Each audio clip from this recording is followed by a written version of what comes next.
The movie Ready or Not 2, Here I Come leans fully into the chaos of the Ladomus world. But this time it feels bigger, more controlled, and more focused on power than just survival. The setup with Mrs. Ladomus being blamed right away works well because it immediately puts her back into a system where she has no control, and that idea carries throughout the film. What makes this sequel interesting is how it shifts from a simple survival situation into something more about hierarchy and control, especially with the introduction of the council and the high seat. Instead of just trying to escape, the characters are now navigating a structure where power is the real goal, and that adds a different kind of tension.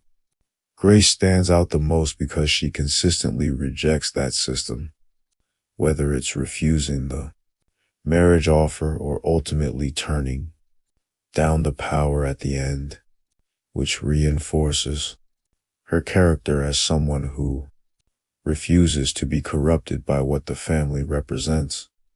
The dynamic between Grace and her sister, Faith, also adds an emotional layer that balances out the constant tension, especially when they're forced to separate and make their own choices under pressure.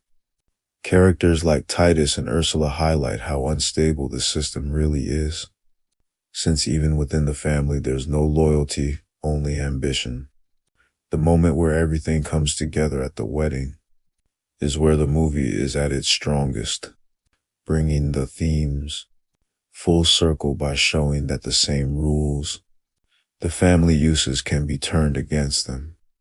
What really stands out is the ending, where Grace gains control but chooses to walk away from it, which gives the story a stronger message about rejecting power rather than chasing it.